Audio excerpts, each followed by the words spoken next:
지난 시간에 우리가 함께 나누었던 3절의 말씀, 주를 위하여 이 소망을 가진 자마다 그의 깨끗하심과 같이 자기를 깨끗하게 하느니라. 사람은 어떤 비전이 있거나 꿈이 있고 목적이 있으면 그 목적대로 살아갑니다.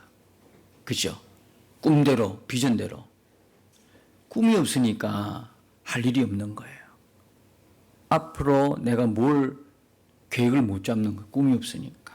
그러니까 오늘을 막 살아가는 거예요. 되는 대로 사는 거죠. 앞날이 캄캄하니까. 꿈이 없으니까. 그러니까 여러분이 꿈이 분명하면, 비전이 분명하면 그거 이루려고 최선을 다합니다. 늦게 늦게 자고 그렇지 않습니까? 아침 일찍 일하고 부지런을 하고 어쨌든 간에 여러분들이 그 꿈 하나를 이루려고. 사람은요, 믿는 대로, 확신 가는 대로 행동하게 되어 있습니다. 믿음이 가고 확신이 가는 곳에는 아낌없이 투자합니다.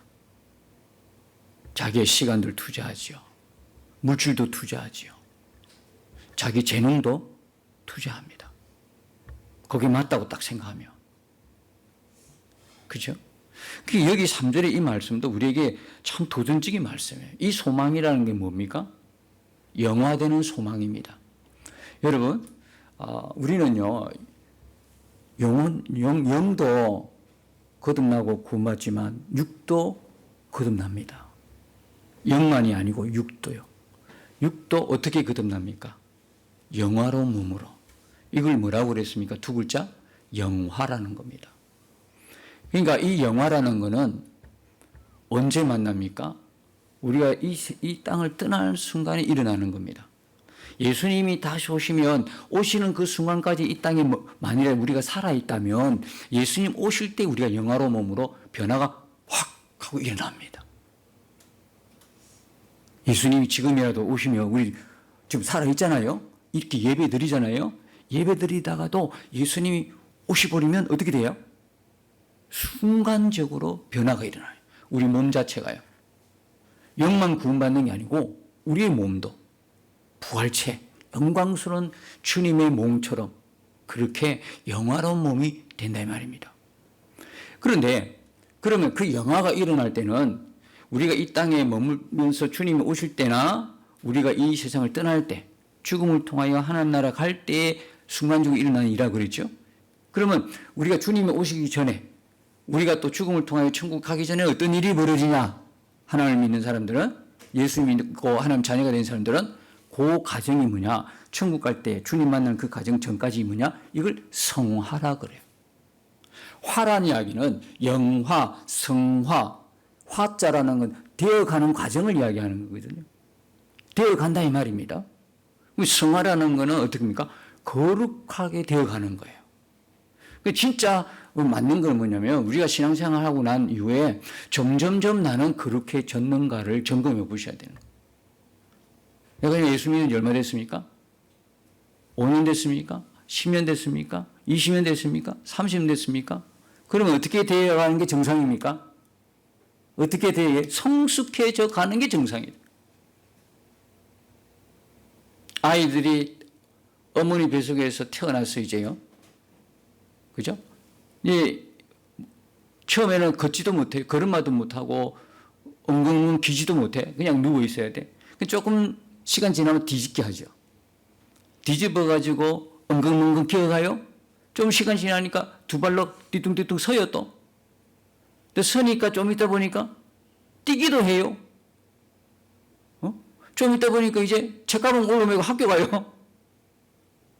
좀 있으니까 부모 간섭 안 받고 자기 알아서 해요. 이 점점 어떻게 되는 거예요, 사람이? 점점 누웠다가 앉았다가 일어났다가 뛰다가 이런 상황처럼 성숙해져 가고 성장해 가는 게 정상이에요. 태어났는데 아이가 계속 태어난 그 상태로 그대로 고정되어 있어. 말이 안 되는 거죠. 신앙도 똑같은 거예요. 신앙도 이제 뭡니까? 예수 믿고 난 이후에 점점 성장해 가는 거예요. 성숙해져 가는 거죠. 믿음도 단단해져 가는 거예요. 옛날에 믿음이라는 건 눈으로 봐야 돼. 기적이 나타나야 된다 이 말이에요. 병도 고침받고 그러니까 기도하는 마다 하나님이 잘 들어주셔 또. 기가 막히게. 아니 바로 지금 기도했는데 바로 응답이 바로 와. 하나님 뭐 먹고 싶어요? 어떤 분이 이런 감정도 있어요. 하나님 뭐 정말 참 재정이 어려워서 뭐 먹고 싶어요 하면 바로 띵동. 뭐 어떻게 해석해야 될지는 모르겠지만 저는 그런 경험은 있어요. 그 뭡니까? 학교 다닐 때 내는 그 비용이 뭐라 그러죠? 뭐 수업료 합쳐서 그런 게 있어요. 요즘은 언뜻 생각이 잘 안 나요. 그런 비용이 없어서 할 때 누군가가 학비를 대신 내준 경험. 그죠? 신학교 다닐 때 그런 경험도 있고 그래요. 근데 뭐 먹고 싶어요? 띵동. 그런 역사가 우리 각자에게 있어요. 예수님 믿은 지 얼마 안 됐는데, 진짜 한 살에 계시네? 깜짝 놀랄 만큼 그런 어떤 감정들이 다 있을 거예요. 왜요? 어리니까. 그죠? 어리니까 그런 거를 통해서도 하나님이 계시는구나. 이걸 느낄 수 있도록. 근데 늘 그렇게 느끼면 될까요? 늘 눈으로 봐야 돼요? 귀로 들어야 돼요? 그래야 주님, 하나님 살아계신 걸 이렇게 느낀다면 그게 어느 날 하나님이 아무리 그에게 말씀하셔도 그가 듣지 못한다면, 그죠? 또 그런 눈으로 보고 귀로 듣는 그런 게 아무것도 없는 그런 순간이 온다면 어떻게 하겠어요? 그러니까 그게 머물러 있으면 안 되는 거예요. 신앙이 성장하고 되면 어떻게 이제는 말씀을 찾는 거예요. 말씀 속에, 성경 속에서 하나님을 만나는 거예요. 내게 주시는 음성을 자꾸 기도하면서 신비한 음성을 들으려고 하는 게 아니라 말씀을 통해 읽어가다가 어느 순간 그 말씀에 딱 꽂히는 거예요. 내게 주신 말씀이라는 게 확 와닿아요. 그때부터는요, 굳이 뭐 나타나는 기적 보려고 하지 않아요. 이 말씀이 얼마나 귀한지 이 말씀을 품게 되는 거예요. 이게 하나님이 내게 준 음성이니까. 이것만큼 귀한 게 없어. 오히려 자꾸 몸은 비대해졌는데 자꾸 보고 듣고 하려니 뭐가 찾아와요? 마귀가 역사하는 거예요. 속이는 거예요. 얼마나 하나님의 뜻인 줄 알고 그 길로 갔더니 나중에는 마귀가 속였는데도 내가 분별이 안 되니까 진탕 어려움을 당하는 경우가 얼마나 많아요. 이건 분명히 하나님의 응답의 역사고 그건 줄 알고 갔는데 나중에 보니까 아니야. 우리는요, 신앙이 성장하고 성숙하면서 말씀을 붙들어야 돼. 아무것도 내 눈에 보이지 않고 잡히는 거 없고 느껴지는 거 없어도 하나님의 말씀이 내 곁에 있는데 그게 다야. 말씀이 다야? 성경 말씀이 다? 그래, 다야. 말씀이 다야. 천지는 없어져도 뭐만은 하나님의 말씀은 영원한 거예요. 그 영원한 걸 왜 천지에 없어질 거 다 붙들고 있어요? 신앙이 성숙해지면 이 말씀이 얼마나 귀한지를 알게 돼. 이게 이제 성장하는 거예요. 이렇게 쭉쭉쭉쭉쭉쭉쭉 성장하는 게. 그래서 성화라는 과정이 필요한 거예요. 처음에 태어난 가정에서 자라나는 가정. 이 가정을 통해서 우리가 5년, 10년, 20년, 30년 되면서 점점 주님을 닮아가는 사람이 되었느냐 이거예요. 성화가 지금 이루어져 가고 있나요? 그럼요. 좀 더디더라도 성화는 이루어집니다. 왜? 성화는 결국 내가 노력하는 게 아니고요. 주님의 뜻이기 때문에 그래요. 주님이 그의 백성, 하늘 백성으로 이 땅에서부터 훈련시켜 나가는 거거든. 이 땅에 전혀 훈련이 안 되는데 하나님 나라 딱 데리고 간들 그게 과연 이 사람이 얼마나 귀한 것일까? 알 수나 있을까요? 그러니까 우리가 하나님 나라에 적합한 사람으로 지난주에 말씀드렸잖아요. 적합한 사람으로 훈련되어지는 곳은 천국이 아니야. 이곳에서요. 이곳에서.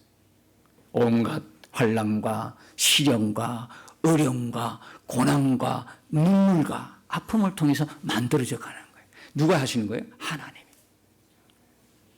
물론 하나님이 다 해주세요. 열중셔. 이게 아니고요. 그런 환난과 문제와 그를 통해서 성숙해지면서 이제 깨닫게 되는 거예요. 아하, 하나님이 바로 이쪽 방향으로 나를 가라게 하시네? 그러면 내가 또 해야 할 부분이 있어요. 왜? 저쪽 방향에서 자꾸 나를 끌어당기거든. 자꾸 성경 보려고 그러면 성경 보지 못하게 자꾸 환경이 나를 끌어당기거든. 또 달콤한 유혹이 나를 끌어당기거든. 그럼 나는 어느 쪽으로 갈 것이냐? 그건 내가 선택해야 되는 거예요.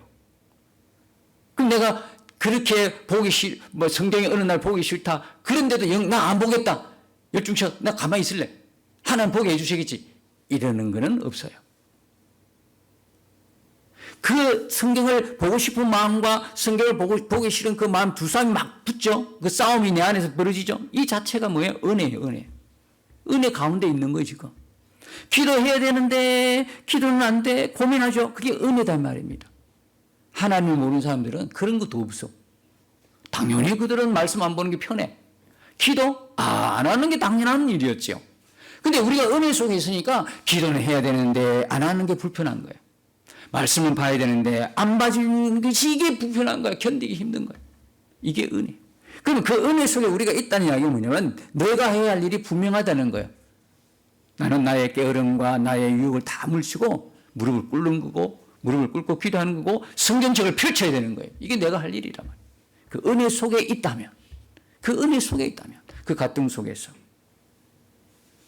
자, 그래서 이렇게 점점점 이제 성화의 가정, 우리가 지금요, 온갖 시련 당하고 문제 가운데 눈물 흘리고 코피 터지고 깨지고 부셔지고 이런 가정 속에서도 우리도 모르게 성장해 갖고 있다는 거예요. 저도 여러분을 보면서 이를 보면 예전하고 달라요. 변화된 거 하나도 없는 것처럼 보일 것 같지만 달라진 것은 분명히 있어요. 왜? 어차피 하나님이 일들을 하시니까. 우리를 끌고 가시니까. 자, 그래서 이 3절에 이런 소망, 이런 하나님의 은혜를 모르면 이런 것도 아무런 가치가 없죠. 그러나 영화들, 성화 끝에 영화가 된다는 우리 소망을 갖고 있으니까 뭡니까? 그가 하는 행동이 뭐예요? 그의 깨끗하심과 같이 자기를 깨끗하게 하느니라. 우리가 믿음의 행위도요, 은혜 안에 있기 때문에 가능한 거예요, 이게. 이걸 누가 이해를 하겠습니까? 영화의 소망을 가진 자마다, 그러면 영화의 소망이 진짜 있다면, 내가 예수님의 몸처럼 거룩해지고 그 성화의 과정을 거쳐 영화된다는 있다면, 이러면 우리가 이 땅에서 할 때 뭐 해야 됩니까? 깨끗해지려고 우리 속에 막 갈망이 일어나는 거예요. 조그만 흥과 티, 죄 속에 있는 것도 불편해서 견딜 수가 없는 거예요, 이제는. 옛날하고 많이 달라졌어요. 옛날에는 그냥 아무렇지 않았어. 근데 이제는 죄 하나 짓는 것도 불편하고 막 그냥 두렵고 그래, 떨리고 그래요.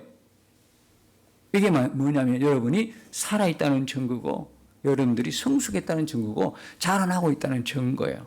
소망이 있는 자라는 거예요. 4절을 보시면 뭐라고 있습니까? 죄를 짓는 자마다 불법을 행하나니 죄는 불법이다 하고 정의를 내리고 있어요. 여러분 왜 이 자꾸 요한일서는 제가 누차 말씀드렸죠. 대조법을 통해서 우리의 신앙을 점검해 주고 있어요. 서로 상반된, 그죠? 요 3장에는 뭐냐, 하나님의 자녀가 나오고 마귀의 자녀가 나와요. 요 대조입니다.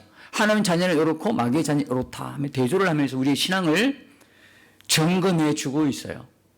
그러면서 이 당시 초대교회에 유행했던 이단, 영지주의 이단을 있기 때문에, 이단 때문에 이 말씀을 교회마다 보내는 거예요. 영지주의는 두 가지의 어떤 그 부류가 있어요. 첫 번째는 영적인 지식을 높이 쌓으면 육체를 초월해서 이제 죄짓지 않는다. 그렇게 이야기하는 파가 있어요. 그렇습니까?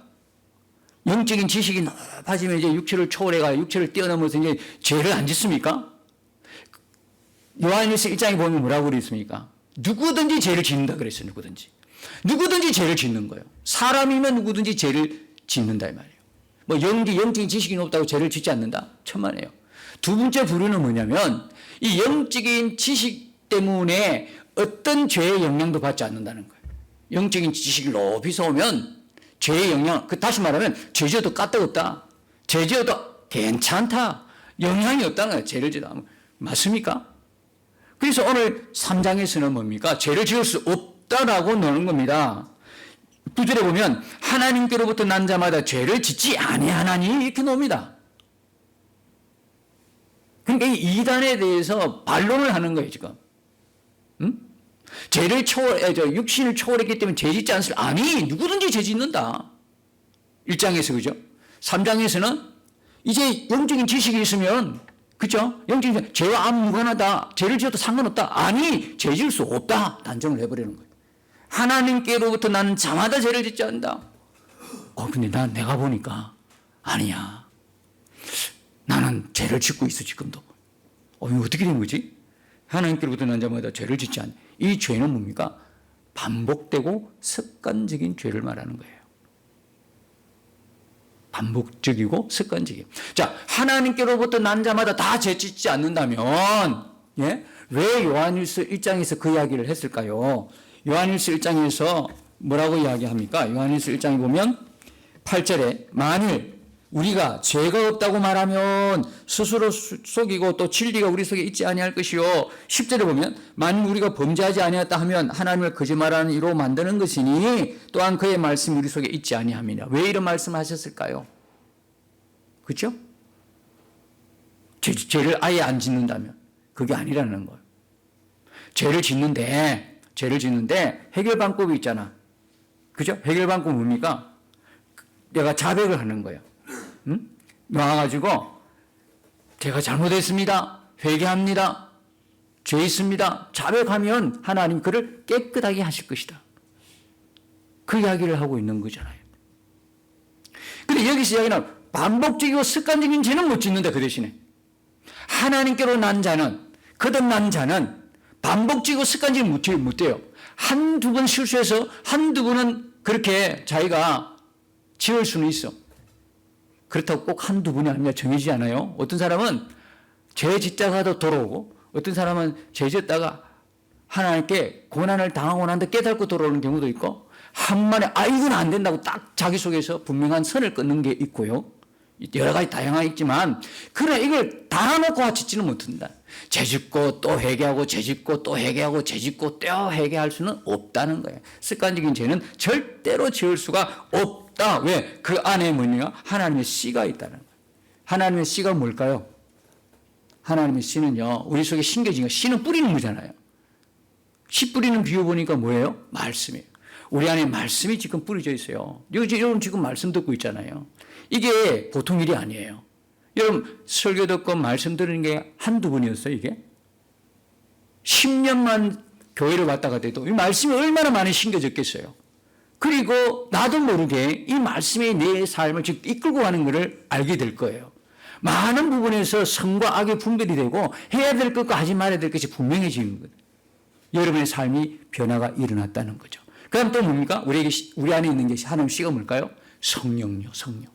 기가 막히죠? 이 성령이 우리 안에 계시니까 이분이 우리의 컨트롤 박사예요. 주 컨트롤, 메인 컨트롤 하시는 분이 우리 안에 성령이에요. 성령이 우리 안에 안 계시면 큰일 나죠. 믿을 수도 없고요. 계속 전진해 나갈 수가 없어요. 믿음의 길을 걸어갈 수가 없어요. 그리고 그분이 우리를 갖다가 바른 길과 의의 길과 악의 길을 갖다가 분명하게 보여주시고 선한 길, 의의 길, 하나님 기뻐하는 길을 걷도록 성도의 길을 걷도록 그분이 우리를 이끌어 가신다 이 말이에요. 자, 첫 번째 뭐예요? 죄를 짓는 자, 4절. 죄를 짓는 자마다 자, 마귀의 자녀들의 특성이 나와요. 죄를 지어요. 근데 이 불법이에요. 죄는 불법이에요. 불법이란 법을 어겼다는 이야기잖아요. 그럼 우리가 이야기하는 이 법은 무슨 법일까요? 하나님의 법을 이야기하죠. 하나님의 뜻을 이야기하는 거예요. 그래서 마태복음 7장에 보면 선지자, 주님의 이름으로 선지자 노릇하고 기억하시죠? 귀신 내쫓고 많은 권능을 행해가지고 주님 앞에 또 갔어. 가가지고 주님 내 아시죠? 하니까 주님 뭐라 그랬어요? 내가 너희를 도무지 알지 못한다. 그 뒷말은 더 충격적이야. 불법을 행한 자들아 나를 떠나가라 그랬어요. 나에서 물러가라. 내가 너 모른다는 거예요. 여러분, 우리가 중요한 거는 많은 일들을 업적을 쌓는 게 중요하지 않고요. 이게 과연 하나님의 뜻인가 묻는 게 중요한 거예요. 하나님 뜻대로 하는 게 중요한 것이지, 그러니까 방향이 중요한 것이지 속도가 중요하지 않아요. 이 방향이 하나님이 우리 인생을 향한 뜻이 맞나? 내 인생을 향해서 하나님이 정해놓으신 바른 뜻이 맞는가? 그걸 아는 게 중요한 것이지, 그거는 일단 제껴놓고 그냥 속도만 내가지고 성과만 많이 올리는 것, 그거는 바람직한 게 아니에요. 우리가 하나님 앞에 큰일 안 해도 괜찮아. 우리가 큰 교회를 다니지 않아도 상관없어. 주를 위해서 그냥 많은 사람을 전도해야 되겠지만 그거 그렇게 안 해도 상관없어. 봉사, 헌신 많이 안 해서 안타깝긴 하지만 그게 아니야. 주님 앞에 가면 뭐예요? 주님의 뜻대로 살았느냐 이걸 물으시는 거예요. 이게 법이에요. 법. 그러니까 수많은 선지자 노릇하고, 다시 말하면 목회자 했단 말, 목회자. 그 다음에 귀신도 내쫓아서 얼마나 능력이 있어요. 병도 고쳤겠지. 많은 권능을 행했다니까 그 속에 다 포함됐을 거 아니야. 그러면 이 땅에 살 동안 많은 사람들로부터 얼마나 추앙받았겠어. 유명한 소리는 다 듣고 있었겠지. 와, 저 목사님 대단해. 귀신 내쫓고 능력 나타나고 병 고치고 가는 곳마다 성령의 역사가 나타나고 가는 곳마다 막 그냥 전도의 역사나 그랬겠지. 주님은 정작 그렇게 보지 않아. 불법을 행한 자들은 아버지의 뜻대로 행하지 않았다는, 이게 불법이라는 거예요. 아무리 사람들에게 유명해도.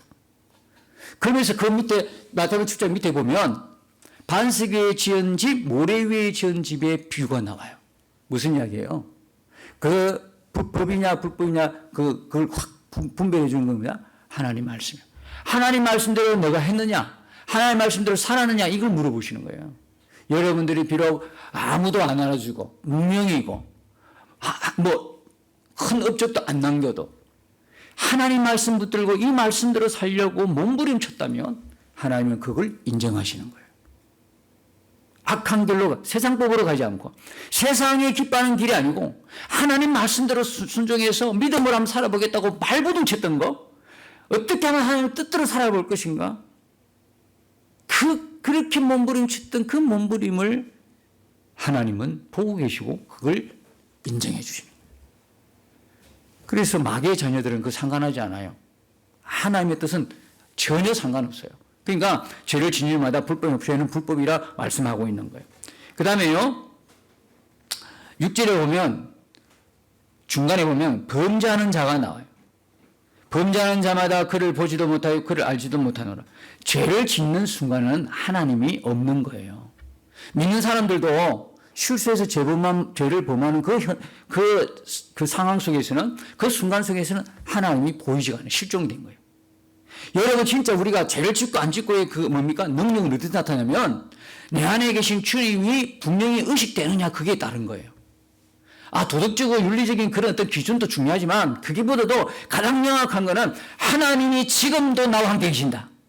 하나님이 내 안에서 나와 함께 계신다. 이 분명한 믿음과 의식이 분명하면 이건 죄를 이기는 능력이 되는 거죠. 믿는 사람들도요, 죄 범하는 그 순간에는 하나님 안 보이는 거, 실종된 거야. 하물며 마귀의 자녀들은 전혀 그를 보지도 못하고 그를 알지도 못해요.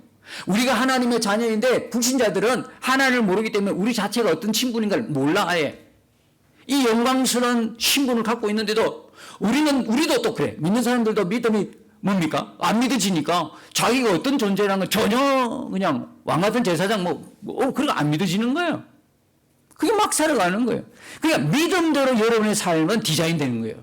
믿음대로. 우리가 하나님의 말씀을 어떻게 믿느냐, 그 믿음대로 여러분의 삶은 앞으로 펼쳐지게 되고 디자인이 되고 훌륭하게 이끌림 받을 수 있다, 이 말입니다. 믿음이 없으니까 왕 같은 제사장 이래도 그건 왕 같은 제사장이 아니라 그냥 세상 속에 똑같이 살아가는 거예요. 그러니까 세상 사람들은 전혀 우리를 모르죠. 그 다음에요, 8절에 보면 죄를 짓는 자는 마귀에게 속한다. 이게 문제예요.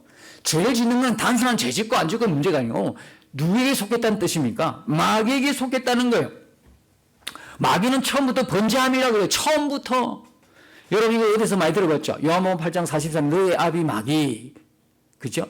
너희 아비 마귀라 그러면서 처음부터 살인자요 거짓말쟁이다 그랬어요. 여러분, 거짓말하는 게 이게 무서운 거예요.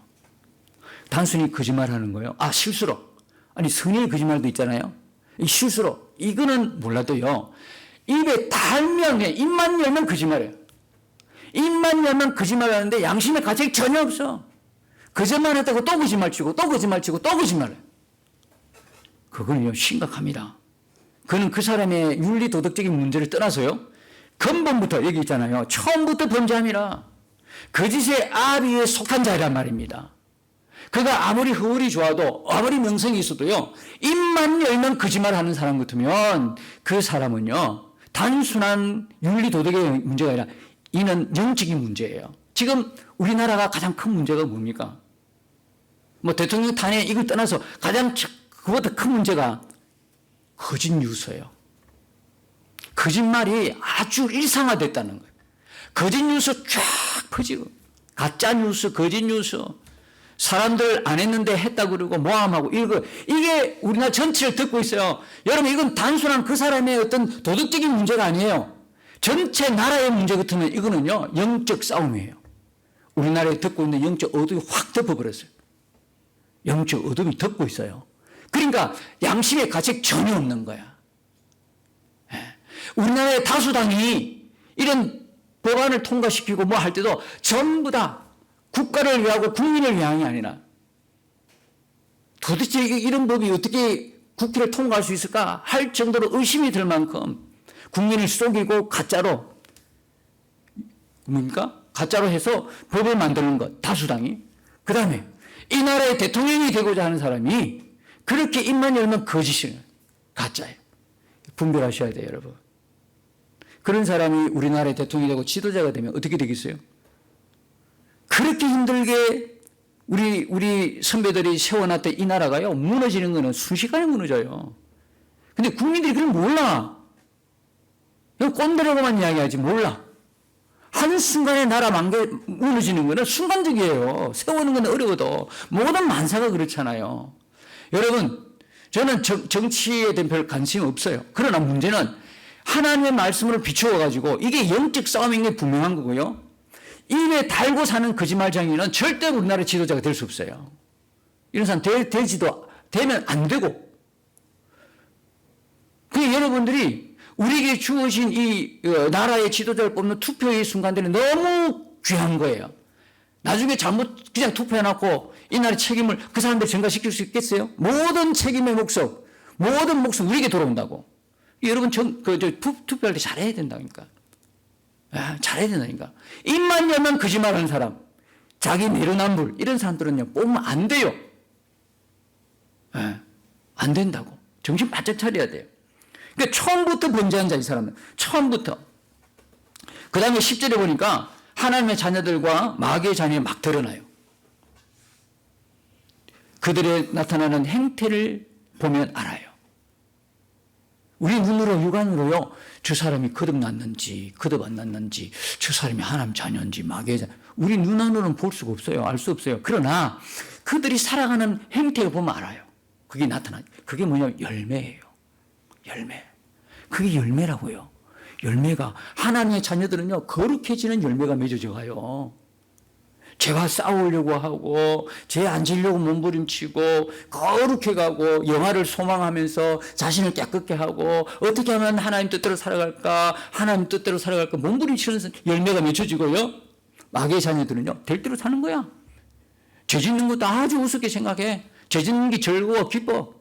그리고 윤리 도덕이 타락해. 그 죄 열매들이 자꾸 맺혀져 가는 거예요. 그러니까 다 드러나요.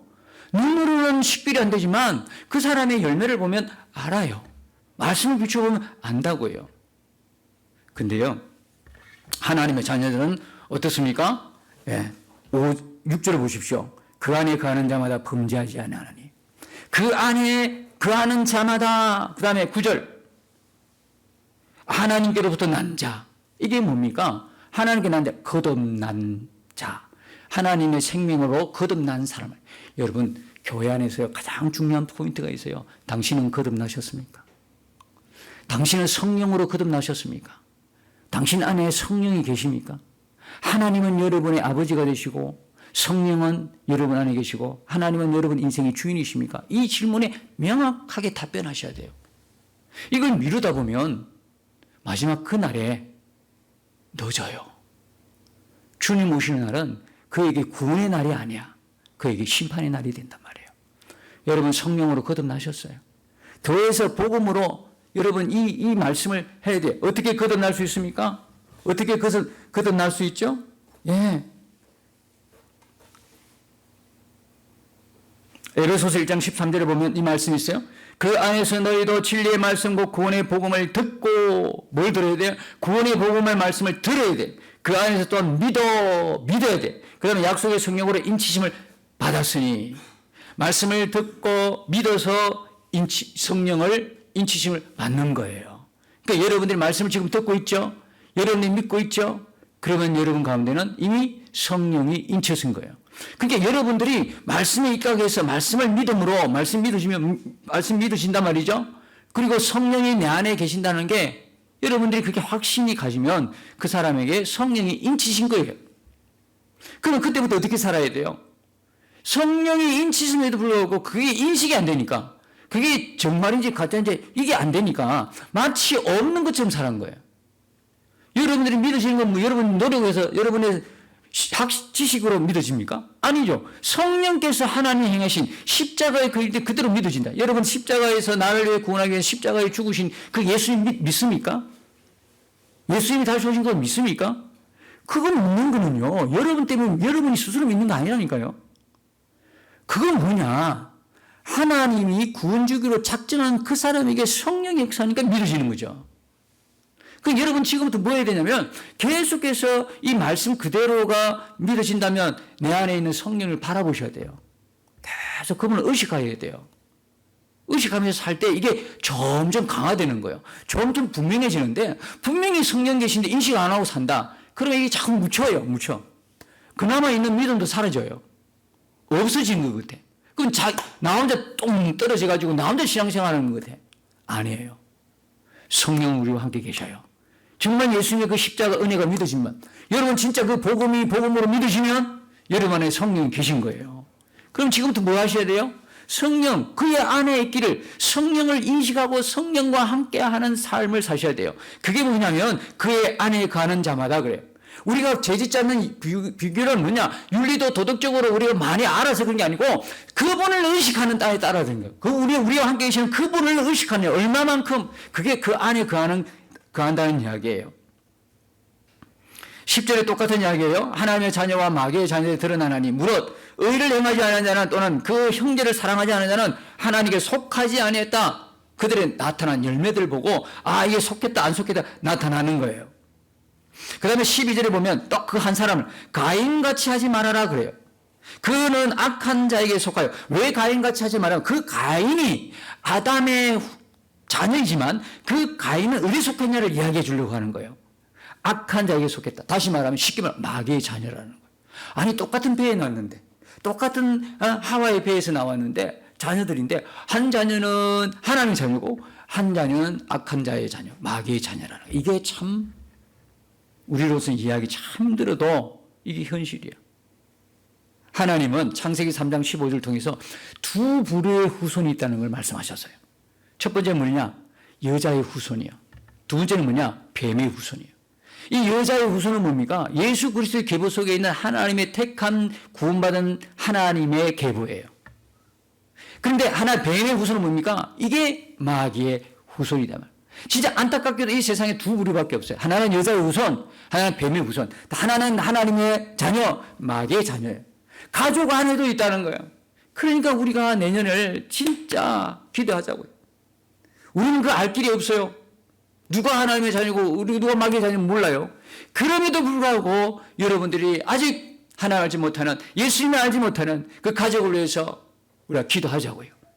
기도하면 하나님 우리 기도를 들으셔서 또 어떻게 그가 예수 믿고 구원받을 줄 어떻게 알겠어요? 그렇죠? 우리는 기도할 뿐이에요. 하나님께 구할 뿐이에요. 여러분 안에 육신의 소욕이 있고 성령의 소욕이 있어요. 성령이 있기 때문에 성령의 소욕은 성령대로 하나님 기뻐하는 대로 우리를 이끌고 가요. 더불어서 우리는 육신을 이끌고 있기 때문에 우리 속에 뭐가 있어요? 육신의 소욕이 있어요. 육신대로 살려고 하는 거예요. 육신대로 편하려고. 육신이 이끄는 대로 가는 게 두 가지가 항상 공존해요. 여러분 이걸 경험하지 않았습니까? 예수는 믿는데 고통스러움을 경험하지 않았습니까? 없다 하면 그 사람은 생명이 없는 자입니다. 아니면 아예 어린 자거나 모르는 자거나. 분명히 여러분 안에 예수 생명이 있으면요, 끊임없이 싸우게 됩니다. 육신의 소욕과 성령의 소욕. 하나님의 기뻐하는 일과 내가 기뻐하고 내 육신이 기뻐하는 것, 세상이 기뻐하는 쪽으로 가려고 하는 이 두 싸움이 치열하게, 그걸 영적 싸움이에요. 내 안에서 싸움이 일어나는 거예요. 싸움이라. 그런데 여러분, 우리가 말씀 속에 있고 은혜 가운데 있으면 반드시 어디를 쫓아가려고 합니까? 성령의 이끌림 받으려고 하는 거예요. 성령의 소욕에 이끌림 받으려고 하는 것이죠. 그래서 이제는 며칠밖에 안 남았죠. 이 해도 다 가고 나서, 다 가고 다음 주가 마지막 주잖아요. 곧 새해가 와요. 우리 안에 성령은 끊임없이 우리에게 뭘 촉구합니까? 올해에 그렇게 살기로 했는데 그렇게 살지 못했던 하나님이 기뻐하지 않은 일들, 그런 것들을 회개하는 마음을 계속 줘요. 그리고 새해를 딱 되면 이제 새 마음으로 출발해야 되겠다고 하는 결단이 서요. 그러니까 우리가 해마다 하는 게 뭐예요? 회개와 새로운 새 마음으로 결단하는 그 시간들을 우리가 갖게 되는 거죠. 여러분, 이제 얼마 남지 않은 이 해도 보내면서 오늘 말씀을 들으며 하나님의 자녀 우리에게 역사하는 성령의 끊임없는 역사, 그 역사는 우리가 어떻게 하면 하나님 뜻대로 하나님 기뻐하는 성도의 삶을 살아갈까 하고 우리에게 그 마음을 주시고 새로운 마음을 결단하게 하시는 거예요. 오늘 이 말씀을 여러분이 마음에 받고 여러분 속에 있는 성령의 이끌림에 전적으로 여러분들이 의식하고 그분을 따라 믿음의 길을 걷겠노라 결단하면서 새로운 마음으로 새해를 맞이하는 그런 은혜가 우리 모두에게 있으시기를 예수님 이름으로 축복합니다. 함께 싸워